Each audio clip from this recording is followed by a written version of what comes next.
Assalamu alaikum. Today we are going to discuss Air University, ComSat, NET and GCU. I'm your instructor Taimur Hassan. So let's have a start. आज हम start करते हैं from quantitative reasoning basic math. उसकी एक एक चीज मैं आपको पहले बताता जाता हूँ। लें जी, सबसे पहले हम डिस्कस आज करते हैं थोड़े से ना, आप डिफरेंट सिनेरियो के क्वेश्चन डिस्कस करता हूँ। पहले ऑलरेडी मैंने सारी चीजें बड़ी आपको डिस्कस करवा दी हुई हैं, ठीक है। आप लोगों ने आगे किसी भी बहरिया के रिलेटेड नेट का टेस्ट आपने देना है, कॉम सेट है, जीसीयू का टेस्ट देना है, एयर का टेस्ट देना है, तो ये आपको काफी ज्यादा हेल्प कर देगा। अब मैं ज़रा डिफरेंट सिनेरियो के क्वेश्चन डिस्कस करूंगा। इससे पहले मैं आप लोगों को ये सजेस्ट करूंगा, आप लोगों ने अगर इससे पहले वाली वीडियो यूट्यूब पे अपलोड हुई हुई है, अगर नहीं देखी जाके पहले उनको भी सुन लें। उनमें भी क्वांटिटेटिव रीजनिंग बड़ा अच्छे से आपको क्लियर होगा, एनालिटिकल रीजनिंग भी कवर होगा, बाकी भी चीज़ें। उसके बाद ये लेक्चर सुनेंगे तो और ज़्यादा फायदा होगा। तो अभी हम ना स्टार्ट करते हैं। जैसे सबसे पहले मैं आपको प्रोग्रेशन वाला टॉपिक स्टार्ट करवाता हूँ। अब आपको पता ही है हमारे मेन टॉपिक्स कौन कौन से हैं। हमारा टेबल ऑफ कंटेंट क्या है? टेबल ऑफ कंटेंट वो हमारे पास है, टोटल मिला के एक नंबर पे आ जाता है हमारा बेसिक मैथ। बेसिक मैथ है। सेकंड नंबर पे हमारे पास आ जाता है एनालिटिकल रीजनिंग।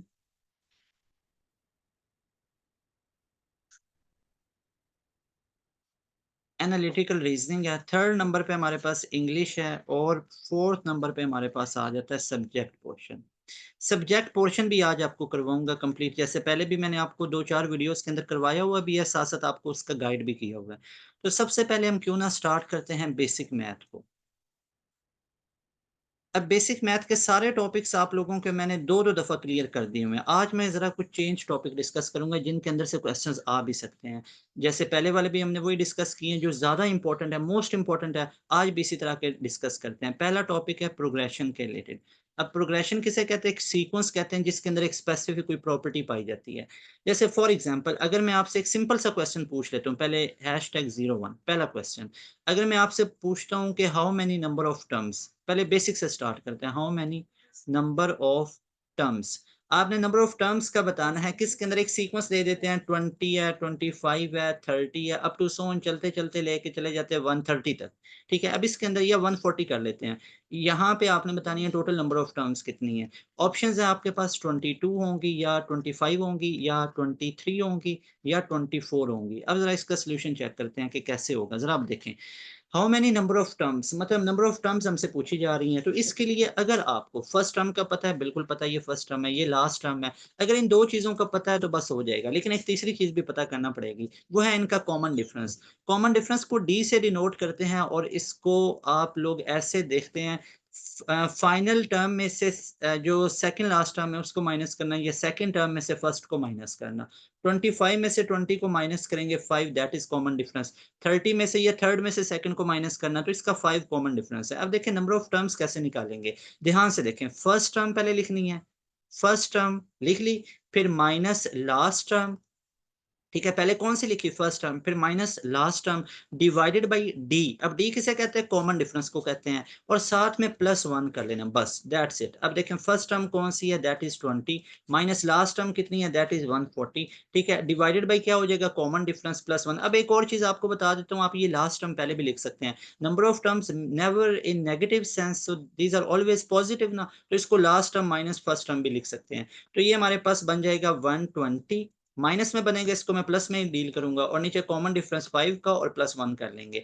120/5 24 +1 25, तो कितनी होगी हमारे पास terms? 25। So beta option that is correct one. I hope कि ये आपको क्वेश्चन फुल क्लियर हो चुका है। बहुत ईजी क्वेश्चन है, इसमें कोई मुश्किल तो बात ही नहीं है। यहाँ पे सिर्फ ये याद रखना है, first term minus last term करना है अगर आपने नंबर ऑफ टर्म्स निकालनी है। अब यहाँ पे जरा सा चेंज क्वेश्चन कर लेते हैं। जैसे मैं अगर आपसे कहता हूँ फाइंड द फर्स्ट टर्म, अगर आपसे पूछा जाए कि फर्स्ट टर्म आप लोगों ने निकालनी है, फाइंड द फर्स्ट टर्म, ऊपर लिख लेते हैं, फर्स्ट टर्म निकालनी है ऑफ एन एपी। अब एपी का आपको पता ही है, अरिथमेटिक प्रोग्रेशन जिसके अंदर कॉमन डिफरेंस सेम होता है। अब कॉमन डिफरेंस कैसे निकालते हैं? सेकंड टर्म में से फर्स्ट को माइनस करना है।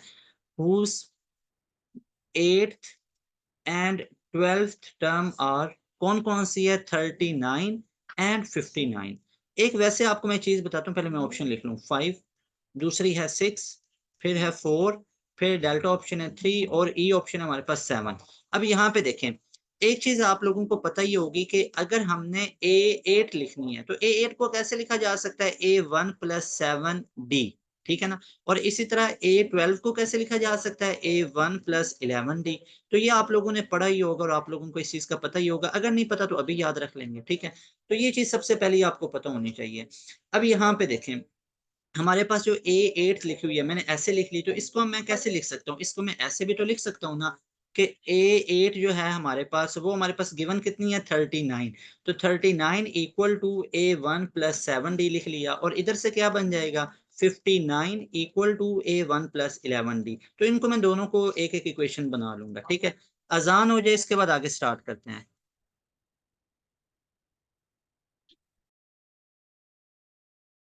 चले अब यहाँ से आगे हम स्टार्ट करते हैं। देखिएगा, दो इक्वेशन तो अब हमारे पास बनी पड़ी हैं। अब बहुत ज्यादा टेक्निक्स हैं आपके पास इनको सॉल्व करने का। एक तो ये सीधी सी टेक्निक आती है कि अगर इनको मैं सब्ट्रैक्ट कर दूं यहाँ से, तो आपको पता ही है ये A1 से कैंसिल हो जाएगा, और यहाँ से आप इजिली फाइंड आउट कर सकते हैं डी को, जो कि यहाँ पे 20 बचेगा, और ये हमारे पास बचेगा -4D = -20, माइनस माइनस से कैंसिल, तो D = 5 आ जाएगा। लेंगे अब डी हमारे पास निकला है, निकालना कौन सा, फर्स्ट टर्म निकाल दिए।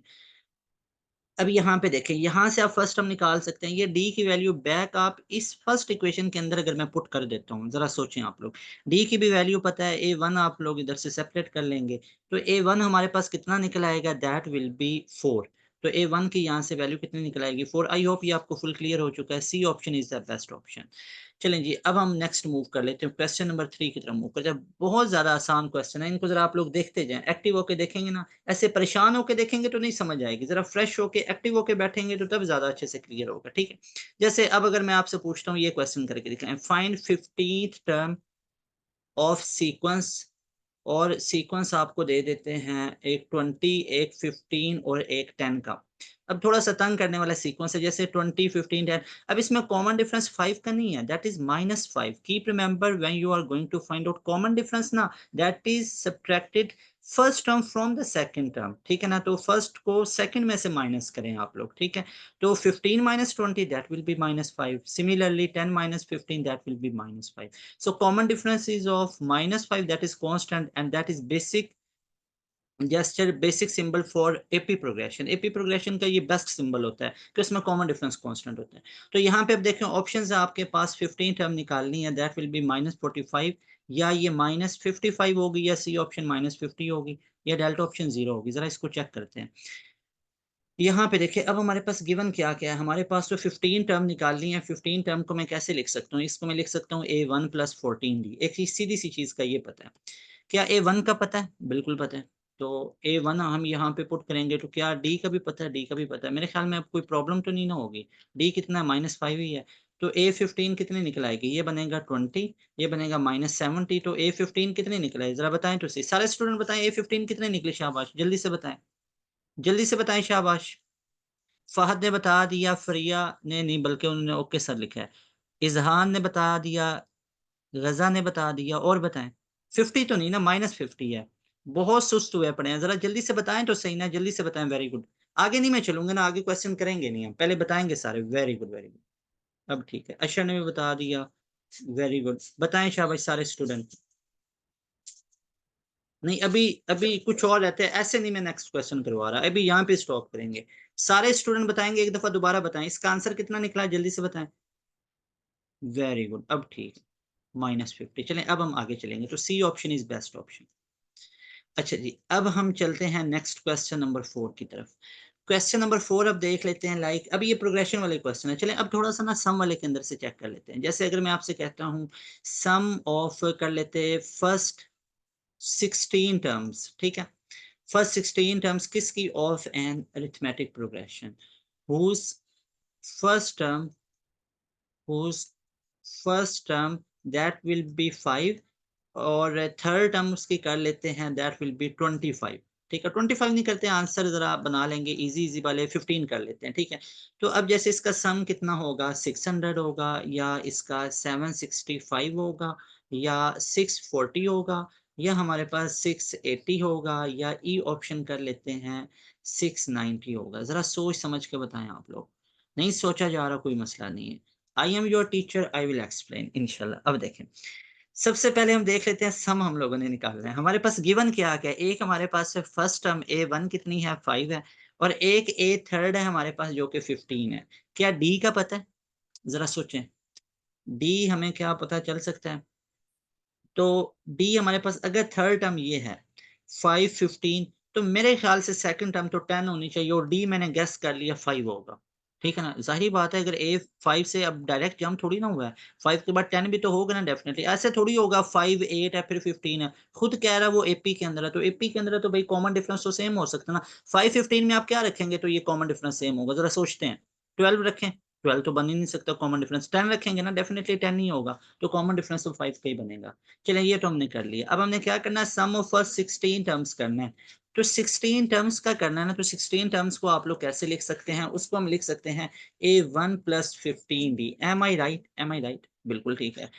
अब यहाँ पे देखिएगा A1 हमारे पास कितना है, दैट इज 5, और 15 इंटू डी हमारे पास कॉमन डिफरेंस कितना है, दैट इज ऑफ 15। ऐसे ही है, कॉमन डिफरेंस हमारे पास 5 का आ गया।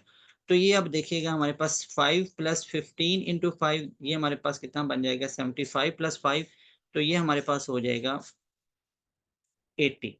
तो ये 80 हमारे पास आ गया। अब हमने निकालना बेसिकली क्या है, सम निकालना है, तो सम हम किसके इक्वल करेंगे, n इंटू, अब ये याद रख लें, A1 first term plus last term divided by 2, ये है आप लोगों का सम निकालने का तरीका। ठीक है, तो अब यहाँ पे देखें, sum of 16 terms we are going to find out 16, n will be 16, first term will be 5 plus last term will be, last term कौन सी हमने निकाली, अभी निकाली 80, तभी तो निकाली थी, डिवाइडेड बाई 2 आ जाएगा। तो अब इसको डिवाइड करेंगे 85 बाई 2 हो जाएगा, 2 8 से 16, 8 इंटू 85 कितना होता है, 8 को 85 से मल्टीप्लाई करेंगे तो 0 8 और 6 680 आ गया। ठीक है, तो यहाँ पे राइट ऑप्शन बनेगा delta option. So delta option is the best choice. भाई moving forward toward question number 5, अब हम डिस्कस कर लेते हैं क्वेश्चन 5 को। जैसे अगर मैं आपसे पूछ लेता हूँ, हाउ मैनी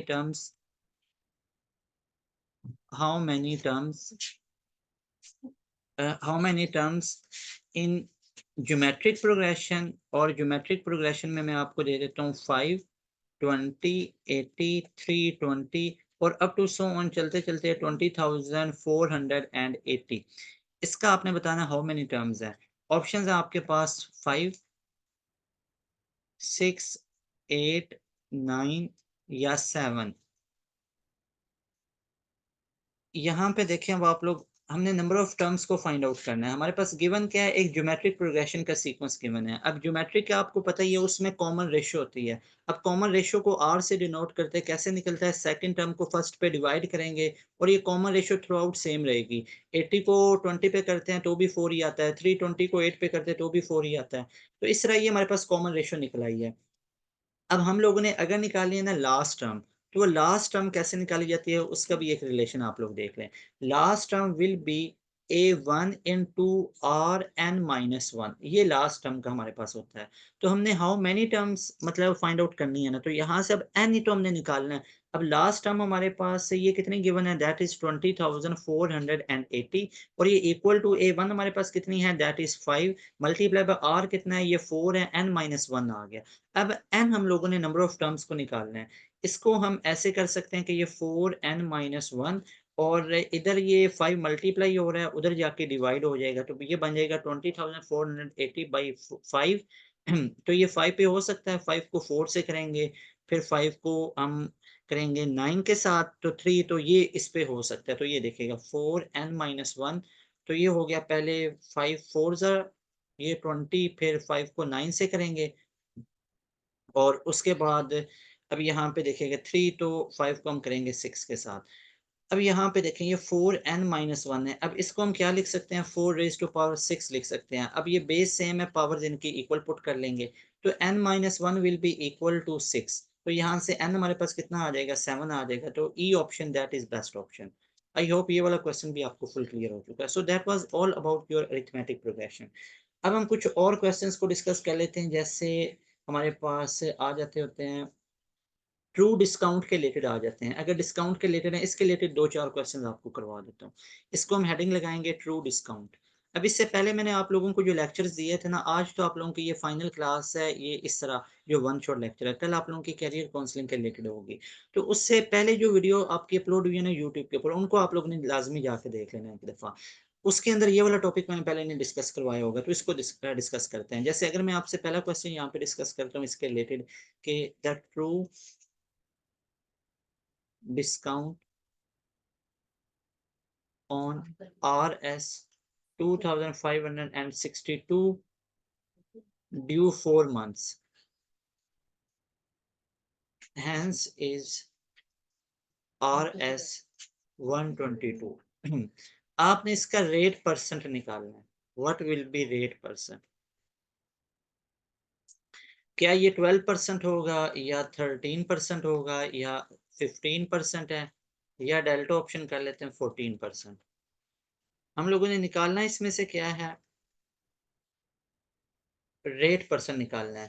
तो ये ट्रू डिस्काउंट के रिलेटेड होते हैं, तो इसके लिए आप लोगों ने याद रखना है हमारे पास ना, अब हमने निकालना क्या है, ट्रू डिस्काउंट उसने हमें दिया हुआ है ऑन 2562 रुपए पे ड्यू टू 4 months है, दैट इज हैंस का मतलब होता है आफ्टर इंक्रीज होना, 122 है, तो रेट परसेंट हमारे पास क्या होगा। अब सबसे पहले देखें कि रेट परसेंट का रिलेशन हमारे पास क्या होगा। तो रेट परसेंट का रिलेशन होता है दैट विल बी, अब यहाँ पे देखें रेट परसेंट है ना, तो मतलब परसेंट तो मतलब 100 से तो मल्टीप्लाई करना ही पड़ना है। सबसे पहले आपने इन अमाउंट्स को माइनस करना है, जो हमारे पास ट्रू डिस्काउंट टोटल अमाउंट होगी ना, और जितना उसका इंक्रीमेंट आ रहा है हैंस वाली अमाउंट, इनको सब्ट्रैक्ट करना है। तो ये देखें इनको सब्ट्रैक्ट करना है, मतलब जो हमारे पास टोटल अमाउंट माइनस जो हमारे पास हैंस अमाउंट होगी उसको, ये आपने करना है।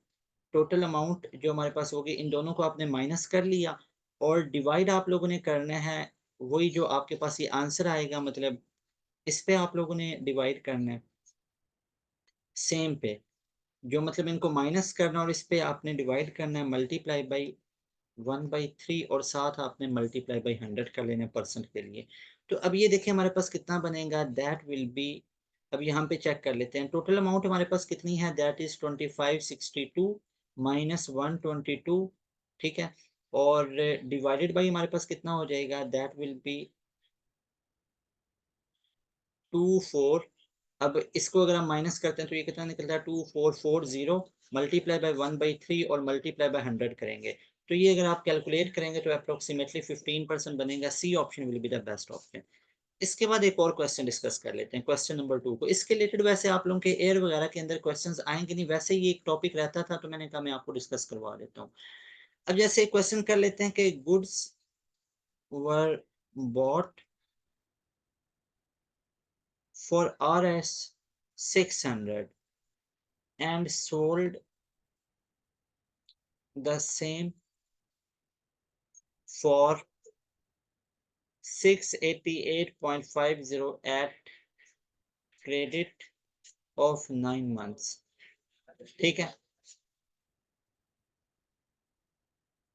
and thus gaining 2%।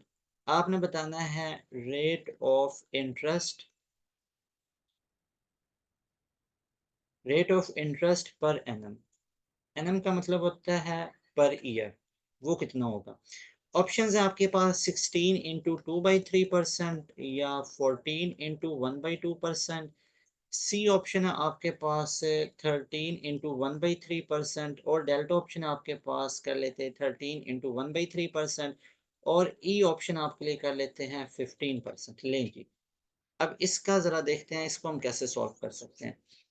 सबसे पहले देखिए हमारे पास गुड्स वर बॉट, अब यहाँ पे सबसे पहले हम देख लेते हैं सेलिंग प्राइस इसकी कितनी होगी। सेलिंग प्राइस हम कैसे निकालेंगे, वो हमारे पास बनेगी, पहले हम प्राइस को इमेजिन कर लेते हैं 100 है, तो वो हमारे पास बनेगी 2% का गेन आता है तो 1 और 2% हो जाएगी। अब सेलिंग प्राइस 1 और 2% ऑफ किसका, टोटल अमाउंट 600 का, ऐसे ही है। तो इसको हम क्या लिखेंगे, 1 और 2% की जगह पे 100 मल्टीप्लाई बाई 600 कर लेंगे, तो ये कितनी बन गई, ये 612 बन गई, ये हमारे पास सेलिंग प्राइस आ गई 612। अच्छा, अब इसके इसके बाद अब आप लोग देखें कि हमारे पास ये टोटल 612 बन गई हुई है, ऐसे ही है। और वो सेम प्राइस पे उसको क्या किया, goods were bought for 600 and sold, इसी प्राइस पे उसको किया गया, सोल्ड किया गया, ठीक है। तो अब इसको हम इक्वल रख लेंगे ना, 612 को हम इक्वल रख लेंगे कि ये 688.50 के इक्वल आ रहा है। ऐसे ही है। तो अब यहाँ पे देखिएगा, इसके अंदर अब हम देखेंगे डिफरेंस कितना आ रहा है कि 688 में से अगर हम यहाँ पे देखें 688.50, इसमें से माइनस कर लेंगे 612 को, तो ये कितना बनेगा 76.50। अब इस पे आप रेट परसेंट निकालेंगे। अब ये देखें रेट परसेंट निकालना है ना, तो ये 76.50 डेफिनेटली रेट परसेंट है, तो 100 से तो मल्टीप्लाई करना ही पड़ेगा। और हमारे पास स्टार्ट में अमाउंट कितनी बनी थी, सेलिंग प्राइस वो 612 थी, और मल्टीप्लाई इसका 3/4 पार्ट, तो ये कितना बन जाएगा, दैट विल बी 16 इंटू 2/3%। तो राइट ऑप्शन हमारे पास यहाँ पे देखें कौन सा बनेगा, दैट विल बी 16 इंटू 2/3%। तो alpha option will be the best option. I hope ये वाला क्वेश्चन भी आपको क्लियर हो चुका होगा। तो यहाँ पे जो अल्फा ऑप्शन है ये हमारे पास बेस्ट ऑप्शन है। अच्छा जी, इसके बाद हम मूव कर लेते हैं नेक्स्ट इसकी तरफ, जैसे स्केयर के बारे में और क्यूब रूट्स के बारे में मैं आपसे क्वेश्चन डिस्कस करता हूँ। जैसे सबसे पहले देखिएगा, यहाँ पे हेडिंग लगा लेते हैं स्केयर एंड क्यूब्स। पहला क्वेश्चन क्यूब रूट के बारे में पूछते हैं। Cube root of point 0.00216 is, इसका क्यूब रूट कितना होगा, 0.6 या 0.06 या 77 या डेल्टा ऑप्शन 87। इसका सोल्यूशन आप लोग देखें, इसका क्यूब रूट हम लोगों ने फाइंड आउट करना है। तो क्यूब रूट हम कैसे फाइंड आउट कर सकते हैं, जरा सोचें। हमारे पास गिवन क्या है, गिवन है 0.000216, यही गिवन है ना। क्यूब रूट के लिए 1/3 कर लेंगे। अब इसको हम कैसे लिख सकते हैं, इसको हम लिख सकते हैं 216 डिवाइडेड बाई नीचे क्या बनेगा, 10⁻6 बन जाएगा, ऊपर 1/3 आ जाएगी। अब 216 को तो आपको पता ही है, 6 × 6 × 6 लिख सकते हैं, और नीचे हमारे पास बन जाएगा 10 2 और फिर 10⁻²2 और फिर 10⁻2। ऐसा क्यों लिखा, अब आप समझ ही गए होंगे कि ऊपर भी 6 की पावर 3 बनेगी और नीचे भी 10⁻² की पावर 3 बनेगी, और ऊपर होल की पावर 1/3, 3 से कैंसिल हो जाएगा, और आपको पता चल गया ऊपर 6 और नीचे ये 10⁻² बचा, जिसको हम 100 लिख सकते हैं, और ये किसके इक्वल होता है, 0.06 के। तो राइट ऑप्शन क्या होगा, बीटा ऑप्शन। ये वाली टेक्निक आप लोगों ने अडॉप्ट करनी है, बहुत ईजी वे से आपको करवा रहा हूँ। अब देखें क्वेश्चन नंबर 2 को। जैसे अब अगर हम डिस्कस कर लेते हैं, जैसे आप लोग मुझे बताएं कि x की जगह पे क्या आना चाहिए, x की जगह पे। और यहाँ पे आपको एक इक्वेशन दे देता हूँ, x/128 स्क्वायर रूट और इक्वल टू कर लेते हैं 162/x। तो ये x की जगह पे क्या आना चाहिए, यहाँ पे जरा सोचें कि ये इक्वल आएंगे। ऑप्शन है आपके पास 12, फिर है 14, फिर है आपके पास 144, फिर आपके पास है 196, और डेल्टा ऑप्शन कर लेते हैं नन ऑफ दिस, या इसी को रहने देते हैं। अब जरा सोचें आप लोग, एक्स की जगह पे हमारे पास क्या आना चाहिए। इसके क्वेश्चन को सॉल्व करने का बड़ा एक ईजी वे होता है, मैं आपको बताता हूँ।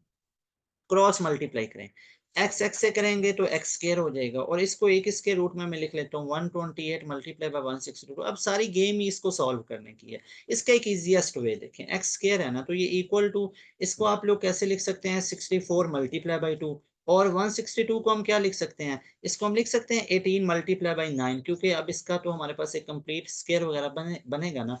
तो ये एक्स स्केयर इक्वल टू 16 को मैंने लिख लिया 8 का स्केयर, ठीक हो गया। और इसके बाद 18 2 36 होता है, जिसको मैंने लिख लिया 6 का स्केयर, 9 का स्केयर बन गया 3 का स्केयर, ठीक हो गया। एक्स स्केयर किसके इक्वल आ गया, तो इसका स्केयर रूट ले लेते हैं ना फिर। तो ये एक्स किसके इक्वल आ जाएगा, 8 × 6 × 3। मेरे ख्याल में अब इससे ज़्यादा ईजी नहीं हो सकता, जो कि 144 होता है। ऐसे ही है। तो अब यहाँ पे देखें 144 किसका स्केयर रूट होता है, जो कि 12 का होता है।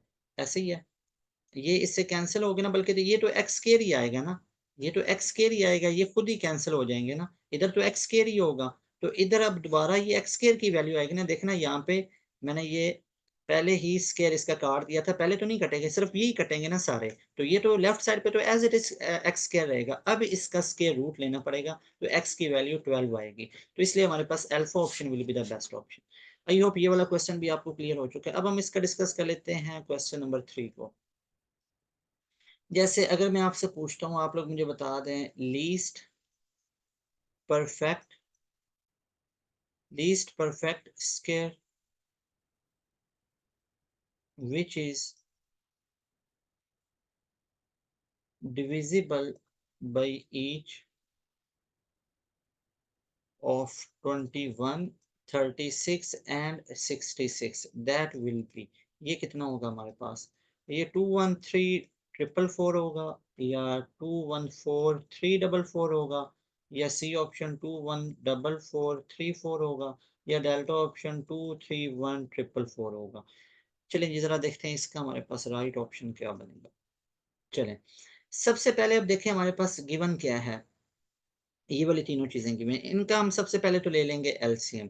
एलसीएम किसका, ऑफ 21 36 एंड 66। ये कितना होगा, मल्टीप्लाई करते हैं, मल्टीप्लाई करना पड़ेगा ना। तो ये 66 3 1 13 और 33, तो ये बनेगा 2772। तो ये 27 और 72 बन गया हमारे पास, ठीक है। अब इसको हम ब्रेक करके कैसे लिख सकते हैं, इसको हम ऐसे लिखेंगे ना, जैसे 2 × 2 × 3 मल्टीप्लाई बाई 3 मल्टीप्लाई बाई 7 और मल्टीप्लाई बाई 11, ठीक है।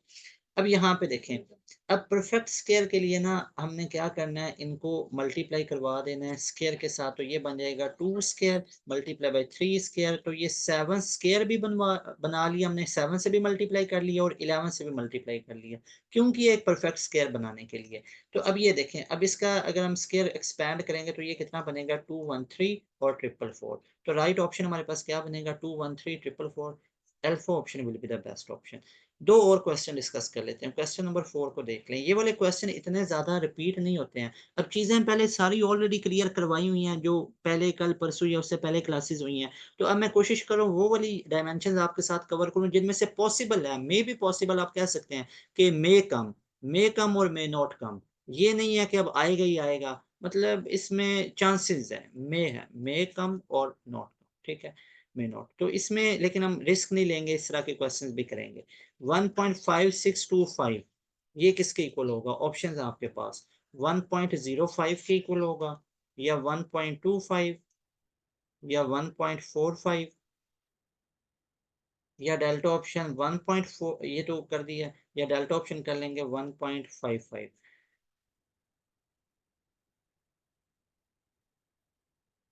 इसका देखें जी, हमारे पास स्क्वायर रूट इसका किसके इक्वल आएगा। इसका स्क्वायर रूट हम कैसे फाइंड आउट कर सकते हैं, वैसे इसका आप लोगों ने याद रखना है कि ये 1.25 होता है। तो इसको देखते ही मुझे तो ये याद है कि 1.25, आप भी वैसे याद रख लेंगे तो और ही अच्छा है। 1.5625, अगर 25 लास्ट पे आ गया तो स्क्वायर रूट लेंगे भी तो एंड पे तो 25 ही आएगा। तो ये भी कैंसिल हो जाएगा, ये भी कैंसिल, ये भी कैंसिल, तो ये 25 वाला ही होगा, लेकिन ये 1.25 बनेगा। इसको याद रख लें। अच्छा जी, इसके बाद हम एक और क्वेश्चन लास्ट पे डिस्कस कर लेते हैं, क्वेश्चन नंबर 5 को। क्वेश्चन नंबर 5 में देखें, अगर मैं कहता हूँ 3 × √5 प्लस 125 इक्वल टू 17.88, तो देन आपने बताना है value of square root 80 plus 6 × √5।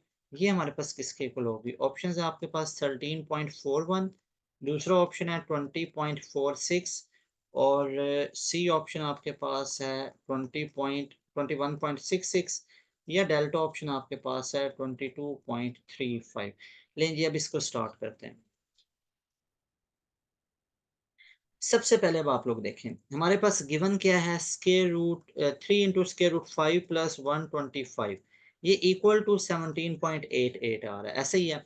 अब यहाँ पे इसको हम कैसे लिख सकते हैं, 3 × 5 स्क्वायर रूट प्लस 25 को क्या लिख सकते हैं, 25 मल्टीप्लाई बाई 5 इक्वल टू 17.88 आ गया। अब ये 3 × 5 और 25 बाहर निकला तो ये 5 × 5 स्क्वायर रूट आ गया, यहाँ पे ये प्लस का साइन है, ये प्लस का साइन है, तो 5 × 25 आ गया और इक्वल टू 17.88 आ गया, ऐसे ही है। अच्छा जी, अब यहाँ पे देखें, इसमें से आप लोग 5 के रूट को देख सकते हैं। ये हमारे पास बन जाएगा 3 + 5 8, 8 × 5 के रूट, ये देखना 3 + 5 इनको ऐड कर लिया और अंदर 5 के रूट बच गया।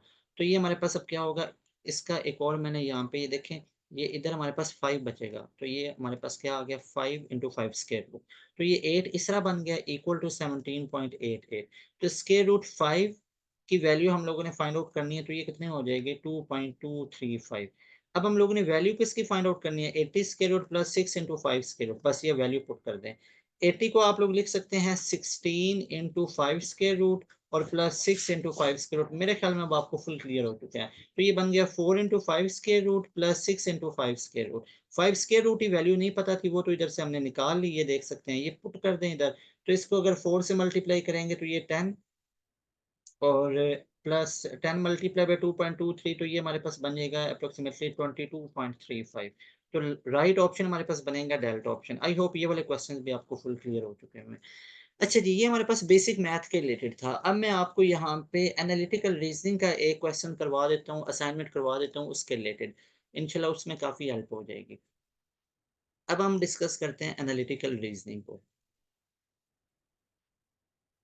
एनालिटिकल रीजनिंग में देखें, सबसे पहले डिस्कस करते हैं स्टेटमेंट को। स्टेटमेंट देखें सबसे पहले। अगर मैं आपसे कहता हूँ ऑन ए पर्टिकुलर, पहले इसको ध्यान से देख लें फिर इसके रिलेटेड क्वेश्चन करवा देता हूँ। On a particular Saturday a student will perform 6 activities. एक स्टूडेंट है वो 6 एक्टिविटीज करेगा। कौन कौन सी? ग्रोसरी, यहाँ पे मैं लिख देता हूँ।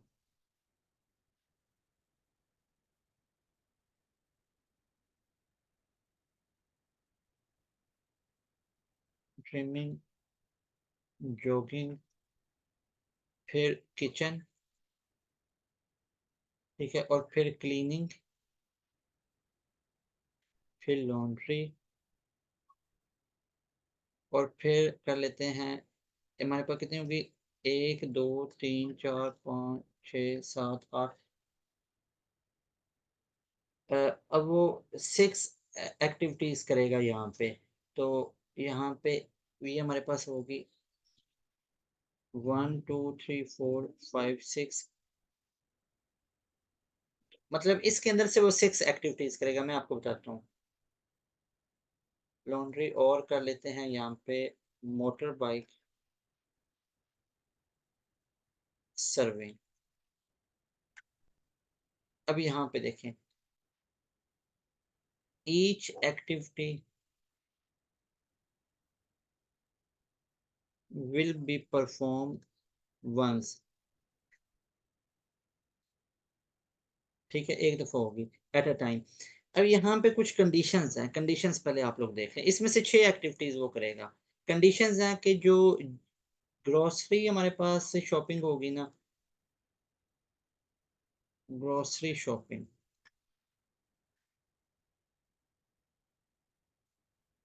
ये होनी चाहिए आफ्टर ट्रिमिंग। ठीक है, ट्रिमिंग के बाद होनी चाहिए। इसके बाद दूसरी है कि जो किचन क्लीनिंग, इसको एक एक्टिविटी बना लेते हैं। किचन क्लीनिंग जो होगी ये हमारे पास होगी earlier than grocery shopping. Grocery shopping से पहले ये होगी। ठीक है, ये आप लोगों ने याद रखना है। थर्ड नंबर पे कंडीशन बना लेते हैं कि जो मोटर बाइक सर्विंग होगी, मोटर बाइक सर्विंग, ये अर्लियर होगी, अर्लियर देन लॉन्ड्री। और लास्ट पे एक बना लेते हैं कंडीशन के जो मोटर बाइक सर्विंग होगी, ये मोटर बाइक सर्विंग कि ये या तो बिफोर जॉगिंग होगी, जॉगिंग से फौरन पहले, या आफ्टर जॉगिंग होगी। तो मैं इनको ना ज़रा ऐसे एक रूटीन में लिख लेता हूँ कि पहले हमारे पास होगी जैसे आफ्टर ट्रिमिंग है ना, पहले ट्रिमिंग होगी उसके बाद ग्रोसरी होगी। आगे टिक लगा लेते हैं, ठीक है। इसके बाद kitchen cleaning earlier than grocery shopping, तो मतलब किचन के पहले होगा उसके बाद जी ग्रोसरी बाद में होगा। इसको भी टिक लगा लिया, ठीक है। इसके बाद मोटर बाइक सर्विंग, ये हमारे पास ये अर्लियर देन लॉन्ड्री होगी, मतलब मोटर बाइक ये लॉन्ड्री से पहले होगी। इसके बाद मोटर जॉगिंग से पहले, मतलब एम और जे ऐसे होंगे, या जे और एम ये ऐसे होंगे, मतलब ये बिल्कुल ऐसे लिखे होंगे, होने चाहिए। अब इसके रिलेटेड क्वेश्चन देख लेते हैं। जैसे फॉर एग्जांपल क्वेश्चन देखें, क्वेश्चन नंबर 1। जैसे if laundry is earlier than kitchen cleaning, ठीक है, देन आपने बताना है कि जो ट्रिमिंग होगी मस्ट बी, जो ट्रिमिंग होगी वो किस पे होगी? फिर फिफ्थ पे, या फोर्थ पे, या थर्ड पे, या सेकंड पे या फर्स्ट पे? ज़रा सोचें आप लोग। नहीं समझ आ रही, मैं बता देता हूँ। सबसे पहले अब आप लोग देखें, यहाँ पे आपके ख्याल में राइट ऑप्शन इसका क्या बनना चाहिए? नहीं ना समझ आ रही, मैं आपको बताता हूँ, मस्ट बी ट्रू वाला हमने देखना है। सबसे पहले तो यहाँ पे हम एक टेबल बना लेंगे, टेबल से ही आपको सारी चीज़ें ज़्यादा बेहतर से आइडिया होगा। टेबल एक हम बना लेते हैं यहाँ पे।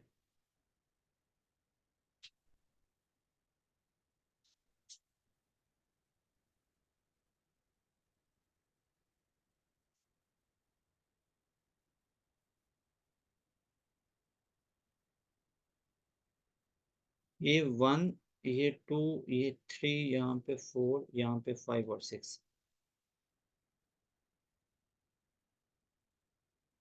सबसे पहले हम यहाँ पे m को अगर लिख लेते हैं और साथ j आपको पता आना चाहिए, फिर यहाँ पे l, फिर यहाँ पे हम k को प्लेस कर लेते हैं, यहाँ पे h को और यहाँ पे g को प्लेस कर लेते हैं।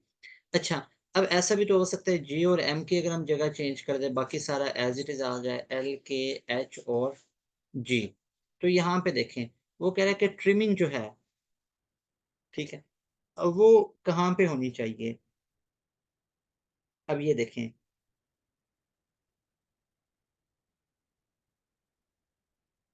तो यहाँ पे देखिए हमने मोटर बाइक और फिर जॉगिंग, फिर लॉन्ड्री, फिर किचन क्लीनिंग, फिर ये ट्रिमिंग है। ट्रिमिंग जो है इसको मैं यहाँ पे ट्रिमिंग लिख देता हूँ, अगर इससे कंफ्यूज हो रहे हैं, यहाँ पे ये ट्रिमिंग है।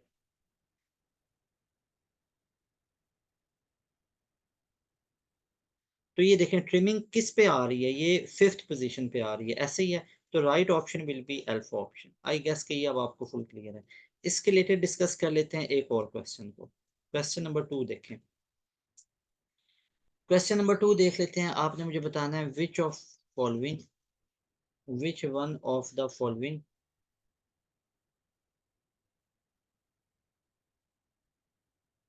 if substituted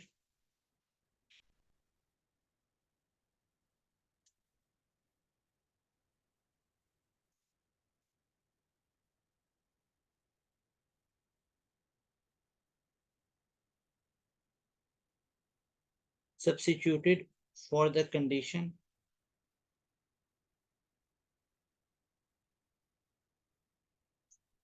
that motorbike serving has been earlier than laundry would have same effect in determining order of student activity। Laundry, ये बताएं कि क्या ये लास्ट थ्री पे आएगा? फिर लास्ट थ्री पे दूसरा ऑप्शन है, लॉन्ड्री जो है वो जॉगिंग के साथ होगा, यानी ये वाला होगा, या जॉगिंग और लॉन्ड्री ये होंगे, ये दूसरा ऑप्शन है। तीसरा ऑप्शन है कि जॉगिंग पहले होगा और फिर लॉन्ड्री बाद में होगा, डेफिनेटली ऐसा भी हो सकता है। या डेल्टा ऑप्शन कर लेते हैं कि लॉन्ड्री जो है वो ट्रिमिंग से पहले होगा। या एक ई ऑप्शन भी बना लेते हैं कि जो लॉन्ड्री है वो जॉगिंग से पहले होगा। ठीक है, तो इसमें से देखें वो हमारे पास बेस्ट ऑप्शन क्या बनेगा। अब इसके लिए ना हमें दोबारा आप देखते हैं कि इसके एक्सप्लेनेशन के इसके ना एक्सप्लेनेशन के अंदर हमारे पास क्या क्या चीज़ें सामने आएंगी। अगर हम इस क्वेश्चन को एक्सप्लेन करते हैं ना, तो हमें टेबल बनाना पड़ेगा। अब टेबल के लिए यहाँ पे देख लें, 1, 2, 3, 4, 5 और 6। अब यहाँ पे देखें, which of the one following is substituted for the condition that M has been earlier than laundry, के एम को हमने लॉन्ड्री से पहले रख लिया। तो एम को मैंने यहाँ पे, और आपको पता ही है साथ जे, और फिर यहाँ पे लॉन्ड्री रख लिया, यहाँ पे हम के को रख लेते हैं, यहाँ पे हम ट्रिमिंग को रख लेते हैं और यहाँ पे हम ग्रोसरी को रख लेते हैं।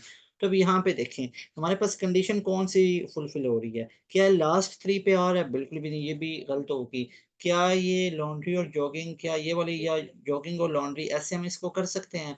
या जॉगिंग और लॉन्ड्री बन रहा है, या ये वाला भी नहीं बन सकता है, लॉन्ड्री और जॉगिंग ये वाला भी नहीं बन सकता है, ये वाला ट्रिमिंग वाला भी नहीं बन सकता है, ये भी नहीं बन सकता है। अब इन दो ऑप्शन में से देखें कि ये वाला तो मे भी पॉसिबल है ना। हमने मस्ट वाला देखना है, तो मस्ट में ये वाला आ जाएगा, मस्ट बी ट्रू, और ये रॉन्ग हो जाएगा। मे बी ट्रू में क्या होगा? ये वाला होगा। आई होप ये वाला क्वेश्चन भी आपको क्लियर हो चुका है। अब लास्ट में मैं आपको डिस्कस करवा देता हूँ सब्जेक्ट पोर्शन के बारे में। अब सब्जेक्ट पोर्शन के बारे में ना, आप लोगों के ये वाले सब्जेक्ट्स हैं, आप लोगों का जिनका जीसीयू का टेस्ट है, आप लोगों ने ना जीसीयू के टेस्ट के लिए जो उन्होंने सैंपल पेपर अपलोड नहीं किए हुए, सैंपल पेपर लाज़मी जाके करें। मैं आपको ये सबसे पहले एक चीज़ बता रहा हूँ कि अगर आप लोगों ने एयर यूनिवर्सिटी का करना है, एयर यूनिवर्सिटी है, कॉमसैट्स है, तो ये वाली चीज़ लाज़मी तौर पे नोट कर लें। नेट है या साथ में जीसीयू है, तो इसका सबसे इम्पोर्टेंट चीज़ कि इनके आप लोगों ने सैंपल पेपर लाज़मी तौर पे पढ़ के जाने हैं। सैंपल पेपर आज भी जैसे पेपर हुआ तो सैंपल पेपर के अंदर से क्वेश्चन थे, तो सैंपल पेपर आप लोगों ने लाज़मी पढ़ना है। उसके बाद आप लोगों को जो पीडीएफ वगैरह व्हाट्सएप चैनल वगैरह पे नज़र आएँगी वो वाली कर लेनी है या प्रीवियस वीडियो सुन लेना तो आपको काफ़ी ज़्यादा आइडिया हो जाता है, ठीक है? प्रीवियस वीडियोज़ आप लोग देख लें, आपको काफ़ी आइडिया हो जाएगा, ठीक है? अब मैं आपको कुछ बता देता हूँ। सबसे पहले केमिस्ट्री को डिस्कस करते हैं। जो केमिस्ट्री वाले स्टूडेंट हैं, वो जस्ट क्या करेंगे एक्सरसाइज़ एमसीक्यूज़, ठीक है? एक्सरसाइज़ एमसीक्यूज़ कर लें और कंप्यूटर का भी बहुत बेसिक आता है, बहुत ज़्यादा। इसके भी जस्ट आप लोगों ने एक्सरसाइज़ एमसीक्यूज़ कर लें। कोई अगर की बुक यूज़ करते हैं, तो उसको प्रेफ़र कर लें। की बुक से उसके एमसीक्यूज़ कर लें। ये भी नहीं है तो passpk.com पे जाएँ, वहाँ पे आपको एमसीक्यूज़ नज़र आएँगे चैप्टर वाइज़, पूरी बुक के अलग-अलग चैप्टर वाइज़ हैं। 11 कंप्यूटर, 12 कंप्यूटर वो कर लें और केमिस्ट्री के भी अपलोड हुए हुए हैं। अगर उधर जाते हैं ना वेबसाइट पे, तो 11 केमिस्ट्री के भी आपको नज़र आ जाएँगे, 12 केमिस्ट्री के वो कर लें। इसके बाद मैथ्स के अंदर आप लोग देख लें क्या-क्या चीज़ें आ जाती हैं। एवरेज के रिलेटेड क्वेश्चन्स आते हैं, वो आप लोगों ने देख लेना है। एवरेज का मैंने पहले भी काफ़ी दफ़ा बताया हुआ है। एवरेज होता है सम अपॉन नंबर या सम निकालिए एवरेज इंटू नंबर या नंबर निकालिए सम अपॉन एवरेज, ठीक हो गया? तो ये हमारे पास इसके रिलेटेड आ जाता है। फिर मैट्रिक्स के बारे में आ जाते हैं। मैट्रिक्स के बारे में बड़े बेसिक से आएँगे। ऑर्डर ऑफ मैट्रिक्स क्या होता है, रैंक ऑफ मैट्रिक्स क्या होता है, एडजॉइंट कैसे लेते हैं, एडजॉइंट कैसे लिया जाता है, रोज़ जो वो एडजॉइंट लिया जाता है जैसे अगर हमने लेना है एडजॉइंट ऑफ 2, 3, 4, 5 तो इनके प्लेसेस चेंज कर दें, बाकी के साइन चेंज कर दें, एडजॉइंट आ जाता है। इसके बाद अगर डिटर्मिनेंट निकालना है जैसे 2, 3, 4, 5, 6, 8, 9, 6, 2 अगर इसका डिटर्मिनेंट निकालना है तो पहले हम 2 कॉलम वाइज़ अगर करेंगे तो ये वाले कॉलम छोड़ दिया, रो छोड़ दिया और अंदर मल्टीप्लाई करेंगे 6 2s आर 12 माइनस 48 ऐसे ही है फिर माइनस का 5 आएगा कॉलम वाइज़ कर रहा हूँ ना, तो ये इसको हम छोड़ देंगे और इधर से छोड़ देंगे। ये वाला और ये वाला छोड़ दिया तो 3 2s आर 6 माइनस 24 हो जाएगा। इस तरह फिर प्लस का 9 आएगा और ये वाला छोड़ देंगे तो पीछे हमारे पास 3 8 24 माइनस 24 तो ये मेरे ख्याल में अब आपको क्लियर हो चुका होगा। इसके बाद क्वाड्रेटिक इक्वेशन में आ जाता है जो वो आप लोगों ने याद रखना है। क्वाड्रेटिक इक्वेशन हमारे पास होते हैं उसमें कभी भी a 0 नहीं होना चाहिए। a should never be equal to 0 जैसे उसकी स्टैंडर्ड फॉर्म क्या होती है? वो होती है ax square plus bx plus c equal to 0 तो यहाँ पे अब देख लें, यहाँ पे आप लोगों ने याद रखना है a should never be equal to 0 but b may be equal to 0 b 0 हो सकता है जैसे अगर हमारे पास लिखा है ना 4x स्क्वायर इक्वल टू 3 तो ये भी हमारे पास एक क्वाड्रेटिक इक्वेशन ही होती है। इसके बाद हमारे पास प्रोबेबिलिटी कॉम्बिनेशन के रिलेटेड आते हैं वो मैंने पहले आपको बता दिए हैं। इसके बाद अगर हम फिजिक्स के पोर्शन की को डिस्कस करते हैं तो फिजिक्स के अंदर भी हमारे पास बहुत बेसिक ही आती हैं चीज़ें। जैसे आप लोगों से यूनिट्स के बारे में वो पूछ लेते होते हैं, यूनिट्स आपको पता होने चाहिए, ड्राइव यूनिट्स वगैरह। जैसे फोर्स है तो ये ma के इक्वल होता है। अब फ़ोर्स का तो आपको पता है ये न्यूटन होता है, लेकिन एक ड्राइव यूनिट निकल सकता है, मास को होता है केजी, एक्सेलरेशन को होता है मीटर पर सेकंड स्क्वायर, तो केजी मीटर पर सेकंड स्क्वायर भी निकल सकता है। इस तरह मोमेंटम की बात करें तो एमवी होता है, मास का हमारे पास केजी होता है और इसका मीटर पर सेकंड होता है, जो कि न्यूटन सेकंड के भी इक्वल होता है। ये भी आप लोगों ने याद रखना है। इसके बाद अब हम डिस्कस कर लेते हैं, जैसे फॉर एग्ज़ाम्पल डायमेंशन के रिलेटेड आ जाता है।